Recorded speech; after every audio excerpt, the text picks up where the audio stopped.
Welcome to easy learning academy students. आपण मागच्या लेक्चरपर्यंत व्होल्टेज डिव्हिजन रूल आणि करंट डिव्हिजन रूल स्टडी केलं होतं.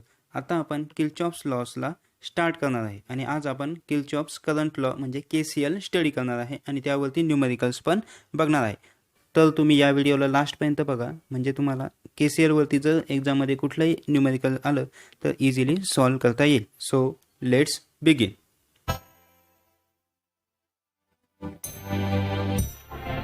बघा, KCL खूप सिंपल आहे. हे एक्झाम्पल जर तुम्ही बघितलं तर तुम्हाला KCL समजायला एकदम इझी जाईल. तर बघा, आपल्याकडे काय आहेत, एक इनकमिंग करंटचा कंडक्टर आहे आणि 3 आउटगोईंग करंटचे कंडक्टर आहे. इनकमिंगचा कुठला, जो लेफ्ट हँड साईडचा आहे तो कुठला आहे, इनकमिंग करंटचा कंडक्टर आहे आणि राईट साईडला 3 काय आहेत, आउटगोईंग करंटसाठीचे कंडक्टर आहेत. आणि या दोघांना आपण कशाने कनेक्ट केलेलं आहे, जंक्शन थ्रू कनेक्ट केलेलं आहे. काय आहे जंक्शन, कशासाठी यूज केलं आहे आपण, इनकमिंग करंटचा कंडक्टर आणि आउटगोईंग करंटचे जे तीन कंडक्टर आहेत त्यांना कनेक्ट करण्यासाठी आपण काय यूज केलं आहे, जंक्शन यूज केलेलं आहे. आता जो करंट इनकमिंगमधनं येईल, इनकमिंग करंटमधनं, तो कुठे जाईल, पहिले जंक्शनमध्ये जाईल आणि जंक्शन थ्रू तो या 3 ब्रांचेसमध्ये काय होईल, डिस्ट्रीब्यूट होऊन जाईल. तर आपण जेव्हा स्विच क्लोज करू तेव्हा काय होईल, करंट इनकमिंग कंडक्टरमधनं येईल, नंतर तो जंक्शनमध्ये जाईल आणि जंक्शन थ्रू तो 3ही ब्रांचेसमध्ये काय होईल, डिस्ट्रीब्यूट होईल. तर जर तुम्हाला कोणी विचारलं तर इनकमिंग करंट किती होता, इनकमिंग कंडक्टरमधनं इथे करंट किती पास झालेला आहे, तर तुम्ही काय आन्सर द्याल. बघा, आउटगोईंग करंट किती होते, 3 एम्पियर फर्स्ट कंडक्टरमधनं आला, सेकंड कंडक्टरमधनं किती आला, 5 एम्पियर आणि थर्ड कंडक्टरमधनं किती आलेलं आहे, 6 एम्पियर. तर इनकमिंग किती असेल, मग आपण काय बघितलंय, करंटचा पाथ काय होता, पहिले इनकमिंग कंडक्टरमधनं आला, नंतर जंक्शनमध्ये गेला, नंतर आउटगोईंग कंडक्टरमध्ये गेला. म्हणजे जो आउटगोईंग कंडक्टरमध्ये करंट आलेला आहे तो कुठनं आलेला आहे, इनकमिंग कंडक्टरमधनंच आलेला आहे. तर जितका करंट आउटगोईंगमध्ये पास होईल तितकाच काय असेल, तो इनकमिंग करंट असेल जंक्शनमध्ये. तर इनकमिंग करंट काय असेल, मग या तिन्ही करंटची ॲडिशन, कुठलं, 3 ampere plus 5 ampere plus 6 ampere. समजलं, आपण यांची ॲडिशन काय केली, कारण की जो आउटगोईंग करंट आलेला आहे तो ऑलरेडी कुठनं आला आहे, इनकमिंग कंडक्टरमधनं. मग जंक्शनमध्ये काय आहे, इनकमिंग कंडक्टर कुठला आहे, जो लेफ्ट हँड साईडचा, तो काय आहे, तिथनं करंट इनकमिंग आहे आणि आउटगोईंग कुठला आहे, राईट हँड साईडचा. तर बघा, इनकमिंग करंट किती होता, 14 एम्पियर आणि आउटगोईंग करंट किती आहे, 14 एम्पियरच आहे. पण तो आउटगोईंग असल्यामुळे आपण त्याला साईन काय देणार, निगेटिव्ह साईन. का, कारण की हा करंट काय आहे, आउटगोईंग आहे. इनकमिंग करंटला साईन कुठलं द्यायचं, पॉझिटिव्ह, आणि आउटगोईंग करंटला साईन कुठलं द्यायचं, निगेटिव्ह. कारण जंक्शनमध्ये 14 एम्पियर ॲड झाला, त्यानंतर जंक्शनमधनं 14 एम्पियर पास अवे झाला, तर ॲडिशनवाला साईन कुठलं आहे, प्लस, आणि इथनं काय झाला आहे, तो अवे पास झालेला आहे, त्यामुळे त्याला आपण साईन कुठला देणार, निगेटिव्ह 14 एम्पियर. समजलंय. तर आपण या जंक्शन पॉईंटच्या मधलं करंट जर कॅल्क्युलेट करण्याचा ट्राय केला तर काय होईल, बघा, algebraic sum of current at junction. जंक्शनमध्ये कुठले कुठले करंट आहे, 14 एम्पियर करंट ॲड झालेला आहे, त्यानंतर 3 एम्पियर त्यातनं मायनस झाला, 5 एम्पियर त्यातनं मायनस झाला आणि 6 एम्पियर त्यातनं मायनस झाला. तर जंक्शनच्या मध्ये करंट किती आहे, मग 0 एम्पियर. का, कारण 14 एम्पियर करंट तिथे ॲड झालेला होता जंक्शनमध्ये आणि तिथनं 14 एम्पियर करंटच काय झाला आहे, लिव्ह झालेला आहे. त्यामुळे जितका करंट आलेला होता तितकाच करंट काय झाला आहे, लिव्ह झाला आहे. त्यामुळे तिथला करंट किती असेल, मग 0 एम्पियर. का, कारण तिथे कुठला करंट राहिलाच नाही, जितका आला होता तितकाच पुढे काय झाला, पास झालेला आहे. जर इनकमिंग करंट इन्क्रीज झाला तर आउटगोईंग करंट पण काय होईल, इन्क्रीज होईल. पण जंक्शनच्या अक्रॉसचा करंट काय असेल, 0 एम्पियर असेल. हाच काय आहे, किर्चॉफ्स करंट लॉ. तर मग KCLचं स्टेटमेंट काय आहे, the algebraic sum of currents at junction is 0. म्हणजे जंक्शनच्या मध्ये करंट किती असतात, अल्जेब्रिक सम त्यांची 0 असते. और सेकंड स्टेटमेंट काय आहे, मग KCLचं at junction sum of incoming current is equal to the sum of outgoing current. म्हणजे जंक्शनमध्ये जितका करंट ॲड होतो तितकाच करंट जंक्शनमधनं काय होतो, लिव्ह होतो. आणि जंक्शनच्या अक्रॉसचा करंट किती असतो, 0. आता KCL परत समजण्यासाठी आपण एक एक्झाम्पल बघू. बघा, इथे काय दिसतंय तुम्हाला, 3 ब्रांचेस आहे, R1, R2 आणि R3. तर R1 मधनं काहीतरी करंट एंटर होतोय, R2 मधनं किती करंट एंटर होतोय, 2 एम्पियर, आणि R3 मधनं किती करंट लिव्ह होतोय, 6 एम्पियर. तर या सर्किटला आपण KCL अप्लाय केला तर त्याचं स्टेटमेंट किंवा त्याचा फॉर्म्युला काय येईल, मग I1 plus I2 plus I3 is equal to 0. या तिन्ही करंटची ॲडिशन किती येईल मग 0. का KCLचा स्टेटमेंट काय आहे, algebraic sum of currents at junction is 0. तर जंक्शन पॉईंट कुठला आहे आपला बी, त्या पॉईंटला या करंट्सची अल्जेब्रिक सम किती असेल मग 0 एम्पियर. तर आपण काय करूया, I1 I2 आणि I3च्या मॅग्निट्यूड इथे पुटअप करू. I1ची मॅग्निट्यूड आपल्याला माहिती आहे का, नाही, का आपल्याला ती फाइंड आउट करायची. आणि सेकंड काय आहे I2 काय आहे, current flowing through the resistance R2 आणि I3 काय आहे, current flowing through the resistance R3. तर I2 किती आहे 2 एम्पियर. I2 ला साईन कुठला असेल, पॉझिटिव्ह. का, कारण तो करंट काय आहे, इनकमिंग आहे. आणि I3 मधला करंट काय आहे, लिव्हिंग आहे. I3 मधला करंट काय करतोय, जंक्शन मधनं लिव्ह होतोय. तर लिव्हसाठी आपण कुठलं साईन वापरणार, निगेटिव्ह. तर हे स्टेटमेंट काय झालं बघा, I1 प्लस 2 कुठला आहे, I2 तो काय आहे, इनकमिंग आहे. आणि I3 काय आहे, लिव्हिंग आहे. तर त्याला साईन काय येईल मग, -6 एम्पियर. तर I1 ची मॅग्निट्यूड किती येईल मग, I1 - 4 is equal to 0. I1 is equal to 4 ampere. I1 4 ampere झालेला आहे. 4 काय आहे, पॉझिटिव्ह 4 एम्पियर. पॉझिटिव्ह 4 एम्पियर म्हणजे काय, इथं I1 जो करंट आहे तो जंक्शनला काय होतोय, मीट होतोय. म्हणजे जंक्शनमध्ये करंट काय होतोय, हा ॲड होतोय. याची ॲरो कुठे असेल, टुवर्ड्स द जंक्शन. जर I1 ची व्हॅल्यू निगेटिव्ह आली असती तर त्याची डायरेक्शन कुठली असती, अवे फ्रॉम दी जंक्शन. समजलंय. KCLचा यूज कुठे करतात बघा, इथे आपल्याला 2 करंट दिलेले होते. तिसरा करंट आपण with the help of KCL काय केलेला आहे, फाइंड आउट केलेला आहे. KCL समजलंय. KCL सिंपल आहे. जंक्शनच्या अक्रॉसचे जे करंट असतात ते काय होतात, 0 असतात. म्हणजे जितके करंट जंक्शनला मीट करतात तितक्याच मॅग्निट्यूडचे करंट जंक्शनमधनं काय होतात, लिव्ह होतात. समजलंय. तर आपण यावरती बेस्ड काही न्यूमेरिकल्स बघूया. बघा न्यूमेरिकल काय आहे, आपल्याला या न्यूमेरिकलमध्ये काय फाइंड आउट करायचं आहे, 2 ओहम रेजिस्टन्स आहे त्याच्या अक्रॉसचा व्होल्टेज ड्रॉप किती असेल. समजतंय.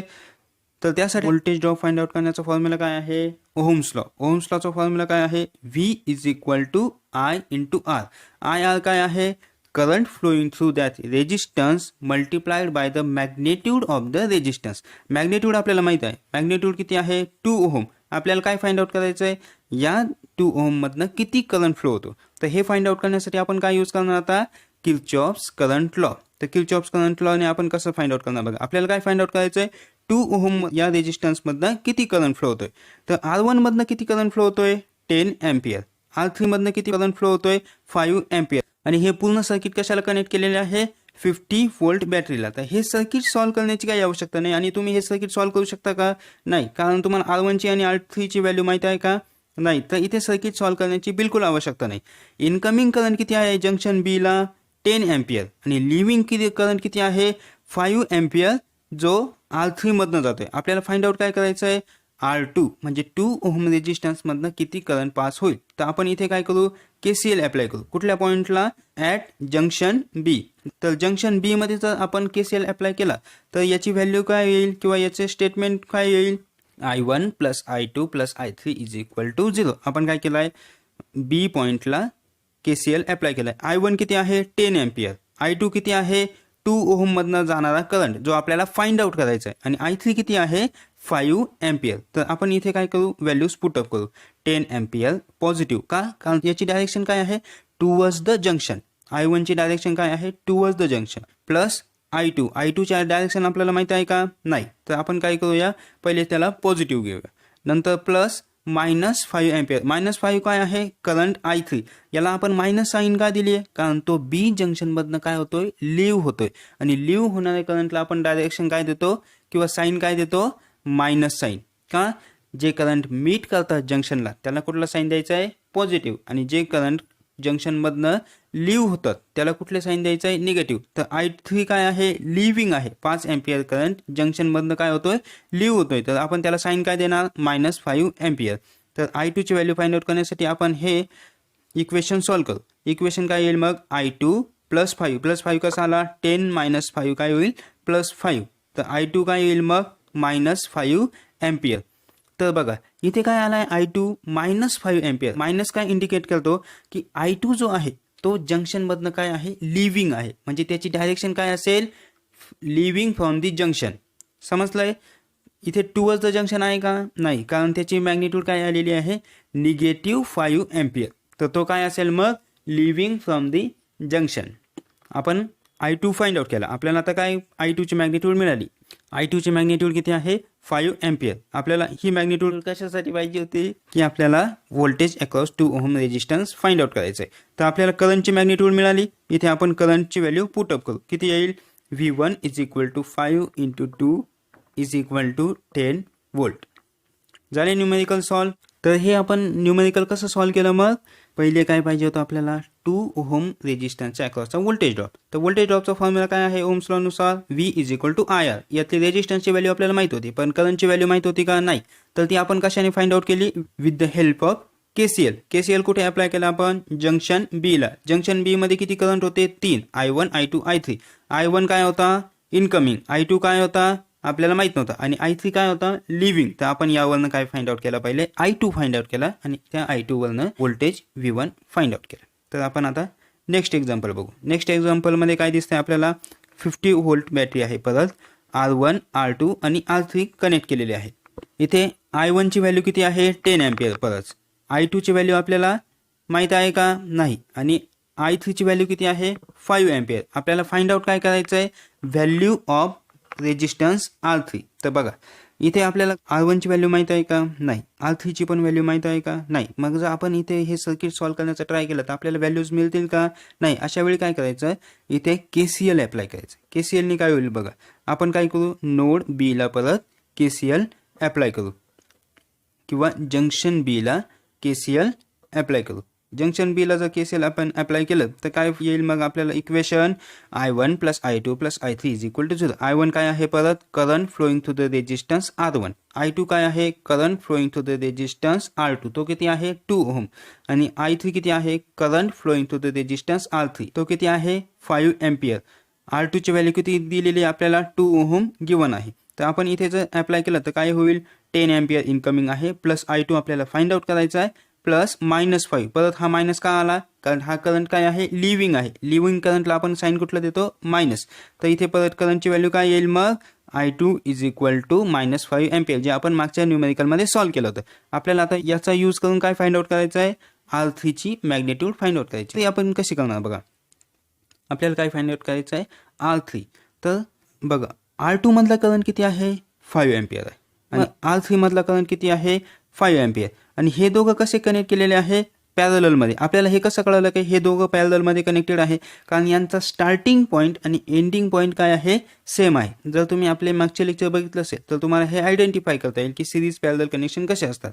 तर पॅरलल कनेक्शन आपण कसं आयडेंटिफाय करतो की दोघांचे स्टार्टिंग पॉईंट आणि एंडिंग पॉईंट काय असले पाहिजे सेम असले पाहिजे. इथे बघा B पासनं दोन्ही रेजिस्टन्स स्टार्ट होतात आणि D ला काय होतात एंड होतात. त्यामुळे या दोघांचे स्टार्टिंग पॉईंट आणि एंडिंग पॉईंट काय आहेत सेम आहे. त्यामुळे हे दोघं कसे कनेक्टेड आहेत पॅरलल मध्ये कनेक्ट केलेले आहेत. आणि आपण आपल्या मागच्या लेक्चरमध्ये काय बघितलं होतं की जर दोन रेजिस्टन्सेस पॅरलल मध्ये कनेक्ट केलेले असतील आणि त्यांची जर मॅग्निट्यूड सेम असेल तर त्यांच्यामध्ये डिस्ट्रीब्यूट होणारा करंट काय असतो सेम असतो. काय असतो सेम. जर दोघांची मॅग्निट्यूड सेम असेल आणि दोघं जर पॅरलल मध्ये कनेक्ट केलेले असतील तर दोघांमध्ये डिस्ट्रीब्यूट होणारा करंट काय असेल सेम. आता इथे 10 एम्पियर करंट आलेला होता हा दोघांमध्ये डिस्ट्रीब्यूट काय झालेला आहे 5 एम्पियर आणि 5 एम्पियर म्हणजे दोघांमध्ये जे डिस्ट्रीब्युशन झालंय ते काय झालंय सेम झालेलं आहे. त्यामुळे या दोघांची मॅग्निट्यूड काय आहे करंटची सेम. जर करंटची मॅग्निट्यूड सेम असेल तर रेजिस्टन्सची पण मॅग्निट्यूड काय असेल सेमच असेल. आपण मागच्या लेक्चरमध्ये काय बघितलंय दोन सिमिलर मॅग्निट्यूडचे जर रेजिस्टन्सेस आपण पॅरलल मध्ये कनेक्ट केले तर त्यांच्यामधनं डिस्ट्रीब्यूट होणारा करंट काय असतो सेम. जर इथे करंट डिस्ट्रीब्युशन सेम होतं याचा अर्थ या दोघांची मॅग्निट्यूड पण काय असेल सेम असेल. तर आपल्याला यासाठी कुठलं कॅल्क्युलेशन करावं लागेल का तर R3 ची व्हॅल्यू काय असेल बघा I2 is equal to I3 आहे मग काय असेल R2 is equal to R3 तर त्याची व्हॅल्यू किती असेल 2 ओहम असेल. समजलंय. KCLचा यूज करून आपण कुठलंही न्यूमेरिकल खूप कमी कॅल्क्युलेशन यूज करून सॉल्व्ह करू शकतो. हे सर्किट सॉल्व्ह करून जर सॉल्व्ह करायला सांगितलं असतं तर ते खूप हार्ड गेलं असतं पण with the help of KCL आपण काय केलं आहे खूप कमी कॅल्क्युलेशनमध्ये हे न्यूमेरिकल इझिली सॉल्व्ह केलेलं आहे. तर KCL वरती जर कुठलेही न्यूमेरिकल आले तर ते याच प्रकारे येतात. कुठलाही जंक्शन असतं त्याच्या अक्रॉस 3 रेजिस्टन्स कनेक्ट केलेले असतील तुम्हाला दोघांची व्हॅल्यू माहीत असेल तिसऱ्याची व्हॅल्यू फाइंड आउट करायची असेल तर यावरती तुम्हाला एक मी प्रॅक्टिस क्वेश्चन देतो की तुम्ही काय करा या न्यूमेरिकलमध्ये R1 ची व्हॅल्यू फाइंड आउट करायचं ट्राय करा आणि ते आन्सर काय करा कमेंटमध्ये ॲड करा. काय करायचं तुम्हाला R1ची व्हॅल्यू फाइंड आउट करायची. तुम्ही ट्राय करा, नाही जर जमलं तर आपण नेक्स्ट लेक्चरमध्ये सॉल्व्ह करून देऊ. KCL समजलंय तुम्हाला. KCL काय असतं, कुठल्याही जंक्शनमध्ये इनकमिंग करंट जितके असतात तितकेच काय असतात, आउटगोईंग करंट. हे जर आपण यूज केलं तर आपल्याला खूप सारे करंट्सची मॅग्निट्यूड इझिली फाइंड आउट करता येते. आता इथे आपल्याला I2ची व्हॅल्यू माहीत होती का, नाही, तर आपण ती कशावरनं काढली होती, with the help of KCL. समजलंय. तर व्हिडिओ आवडला असेल तर लाईक करायला विसरू नका आणि चॅनलला सबस्क्राईब करा. थँक्यू.